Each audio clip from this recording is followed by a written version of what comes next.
Hey guys, it's Keith and welcome back to our family worship tutorial. I started these videos a few weeks ago and then I took some time off because I've been seriously busy. I went to a conference, I've had a lot of interviews to do, but I've had several of you reach out and say, when are you going to start the family worship videos again? So I want to continue to do that, but I'm going to be doing it a little bit differently. I'm not going to have as many edits and things coming in because it just takes longer to do that. I just want to give you the information, and how you use this is up to you. You can either use this by taking the videos and helping you prepare family worship, or you can play this during family worship and walk through it with your family. But it's going to be a little bit easier for me to produce if I just do this as a one-shot video, talk my way through each lesson, and hopefully still be a benefit to you. So let me know if you continue to like these and you continue to use them, because that helps me to know that I should continue to make them. So today we're going to continue on what we started several weeks ago, when we talked about the 6 people that you need to know from the Bible. We said there's 6 important figures in the Bible that you need to know, and understanding who these figures are help you to have a better understanding of the whole Bible. And if you want to stop right now and pause the video, you can say, okay, who were the 5 that we've looked at so far? And if you want to do that, you can do that now. And if you didn't, we'll just continue on. So what we're going to talk about is who those 5 people are. We talked about Adam, who was the first man who was created. Then we talked about Noah, and we know the story of Noah. We talked about Abraham, and we talked about Moses, and we talked about David. And in each one of the previous lessons, I said each one of these people point toward Christ. Each one of these people point toward Jesus.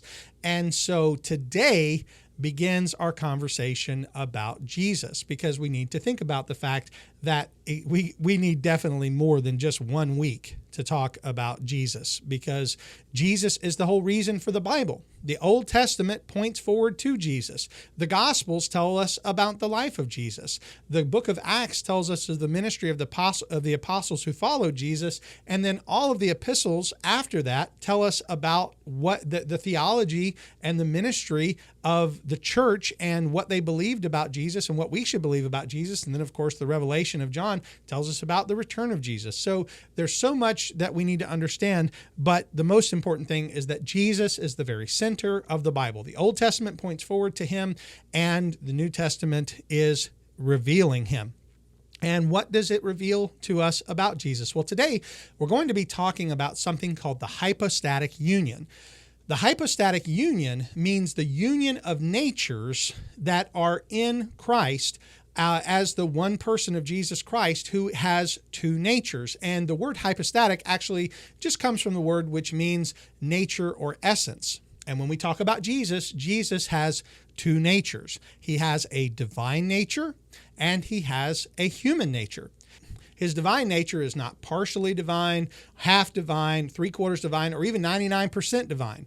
But we would say it is truly a divine nature. In the same way with his human nature. He's not a half man, half God hybrid, but he is, as the Latin tells us, when we say the words vera homo, vera deus, which means truly man and truly God, we are talking about a unique type of individual, a unique person, Jesus Christ. He is unique in that he is the only person in history that has been truly God and truly man.